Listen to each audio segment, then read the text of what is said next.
Sociedade romana.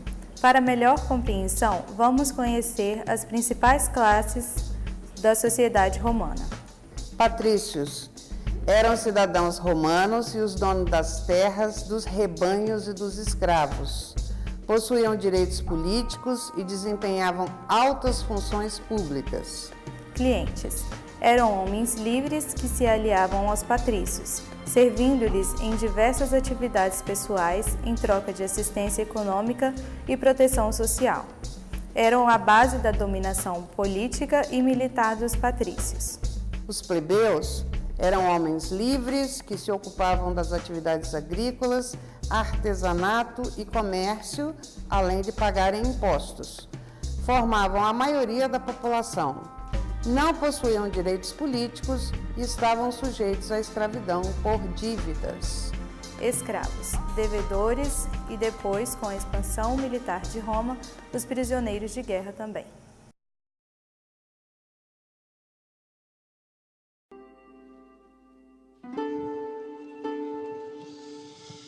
Nos primeiros tempos de Roma, quando ela ainda não era um império poderoso, constituíram-se duas classes sociais distintas.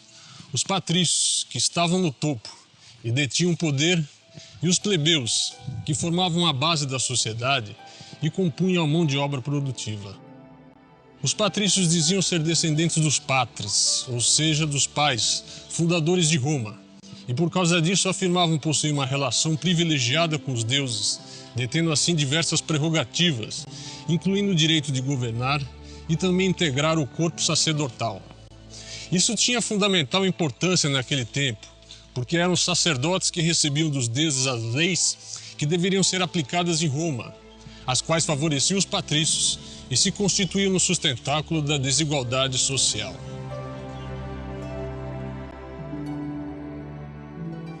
Mas essa situação não durou para sempre. Cansada de sustentar os patrícios, a plebe de Roma resolveu reagir, dando início a uma revolta que alterou profundamente o sistema legal romano.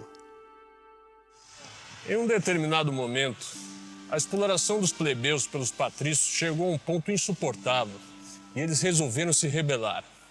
De maneira pacífica, os plebeus simplesmente deixaram a cidade de Roma e se dirigiram para este local onde nós estamos, conhecido como Monte Sagrado. Aqui, estabeleceram acampamento e fundaram um estado independente, abandonando os patrícios à sua própria sorte. A estratégia acabou dando certo, pois como os patrícios dependiam dos plebeus como força de trabalho, permitiram a eles certa participação política através da nomeação de 2 tribunos, os quais deveriam atuar junto ao governo de Roma. Ocorre que com o passar do tempo, esses tribunos não se contentaram em apenas fazer parte da administração, e passaram a lutar pela igualdade de direitos, exigindo mudanças nas leis romanas. Para tanto, fizeram questão de poder conhecer o texto original daquelas leis supostamente vindas dos deuses e que eram mantidas em segredo nos templos da cidade.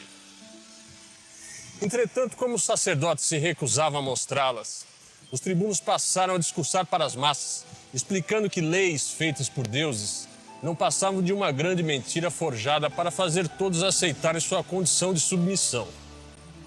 Quando a plebe então percebeu que estavam vivendo numa farsa, os ânimos esquentaram e uma guerra civil esteve prestes a explodir.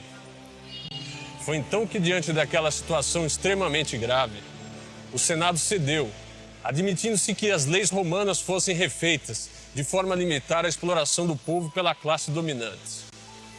O resultado disso foi a elaboração de um conjunto de regras que ficou conhecido como Lei das 12 Tábuas, um documento de inestimável valor histórico, pois representou a abolição do ius divino, direitos dos deuses, e em contraposição permitiu o nascimento do ius civile, ou seja, o direito civil.